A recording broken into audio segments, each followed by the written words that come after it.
For this video, I'll spill the tea kung ano yung mga business mistakes na ginawa ko noon para hindi nyo nagawin sa mga businesses nyo ngayon. This video is kindly sponsored by Sprout Solutions and I'll tell you more about them later.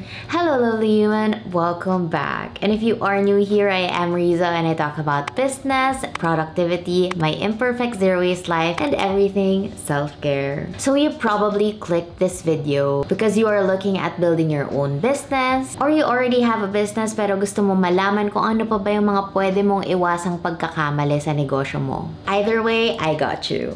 I have been doing business for 10 years now, and these are my failures and the lessons that I learned from them. Yung mga sana kung meron lang nagsabi nito sa akin nun, hindi ko na sana siya nagawa. Now, on to my mistakes. Mistake number 1 is I failed to register my brand trademark.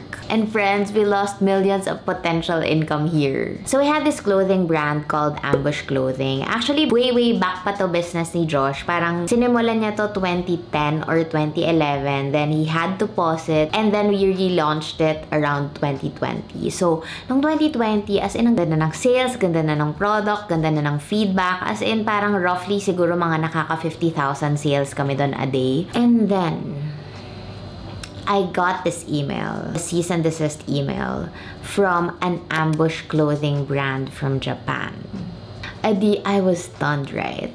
When I got that email, I realized, oh my God, hindi ko pala na-register yung trademark ng Ambush Clothing. So, meron ng ibang brand na nakauna sa Ambush Clothing to register sa IPO. Then friends, wala kaming choice since sila yung nauna na mag-register kahit kami yung naunang mag-build ng brand.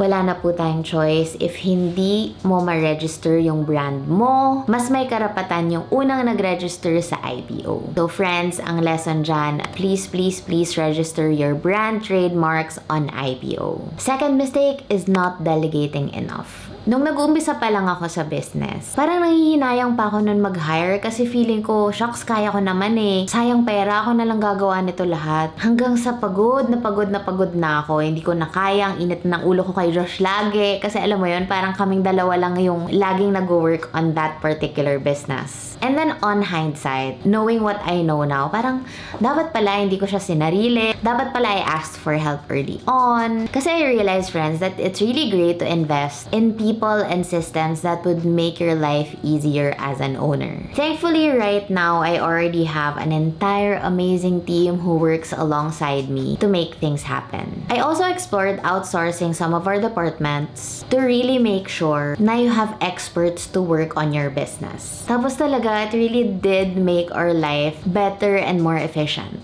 And speaking of outsourcing and being efficient, I'd like to tell you more about our sponsor for today's video, Sprout Solutions. If you are a small business owner and naghahanap ka ng HR experts, you can outsource for your business para sa payroll, government benefits, and computing your employees' vacation leaves without breaking the bank. I can personally recommend them. Sprout Solutions is a homegrown B2B SaaS or business-to-business software as service company here in the Philippines who has an entire team of experts who can handle all the overwhelming HR tasks for you. They offer the payroll starter bundle, and friends, hindi na natin kailangang magpuyat at maubos yung oras sa payroll kasi you can finally outsource this to experts. They also offer government compliance services and payments. So any requirements na need nyo, may it be BIR, SSS, PhilHealth, Pag-ibig, and payroll-related taxes, kaya nila yan for you. Meron din silang system for timekeeping. So ibig sabihin yan yung time in and time out ng mga staff nyo through the app na lang.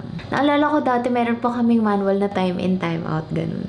Computed na din yung mga leaves ng mga employees mo. And makikita na rin nila yung mga payslips nila through the app. So, hindi mo na to kailangang gawin manually. Sobrang perfect to sa mga negosyanteng nag-uumpisa pa lang and overwhelmed pa with everything. Kasi with Sprout's Payroll Starter Bundle, magkakaroon ka na ng peace of mind because you know na experts ang gumagawa ng payroll mo. You can finally reclaim precious hours so you can focus on growing your business more. They cater to companies in different sizes as well, so it can definitely grow with you pag lumaki na yung negosyo mo. It starts at 5,000 pesos a month for companies with 10 employees or less. This is really great kasi usually yung mga HR services na ganito para sa malalaking companies na eh. So sobrang helpful to, especially sa ating mga nag-uumpisa pa lang.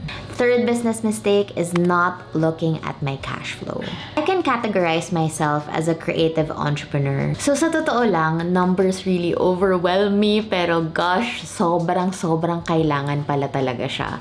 Kasi nung umpisa, I was really focused on magbenta, mag-market, paano ko ba papagandahin yung brand namin. There was a time na na-mismanage namin yung funds because we expanded too much and too quick. And little did we know that it really did hit our bottom line or yung kita namin. So friends, ang lesson dyan, please look at your numbers. Kahit I know it's overwhelming, nakakatamad, nakaka-anxious, etc. Please know your numbers and look at your cash flow. Fourth is launching just meron kaming ni-launch na business na talagang parang feeling lang namin, launch kaya natin to. Tapos parang hindi namin masyadong pinag-isipan, alam mo yun. And that brand is called Talaala. So if you are an OG, malamang maaalala nyo to. For Talaala, we launched it, I think, 2020 or 2021. And it's a jewelry brand. And we all know what was 2020 onward. So it was the pandemic and I tried to sell jewelry. Sino namang bibili ng alahas ng time na yan? Eh, wala namang pwedeng lumabas. So, we actually just tried to sell jewelry, but that time talaga, wala. Parang nag-fail talaga siya because we didn't launch it at the right time. Alam mo yun, if we could have launched it maybe ngayon na, 2024 onwards na, di ba, na pwede nang lumabas, baka malay natin mag-click. So friends, if you're going to launch something, make sure pag-aralan nyo, check nyo, is this the right timing? Is this the right product? Is this the right launch? Meron bang bibili nito at this day and age? So friends, ang lesson dyan, aralin nyo muna, huwag kayo mag-launch ng basta-basta. There you have it. I hope this helps. Shinare ko na yung mga mistakes na yan para hindi nyo na ako gayahin. I crawled so you could fly. And if you are a small business looking at outsourcing an entire team of experts for your HR and payroll, please don't forget to check Sprout Solutions Payroll Starter Bundle. Nilagay ko yung links dito sa description so you can schedule a call with them. Thank you again so much for watching, and I will see you on the next one. Bye!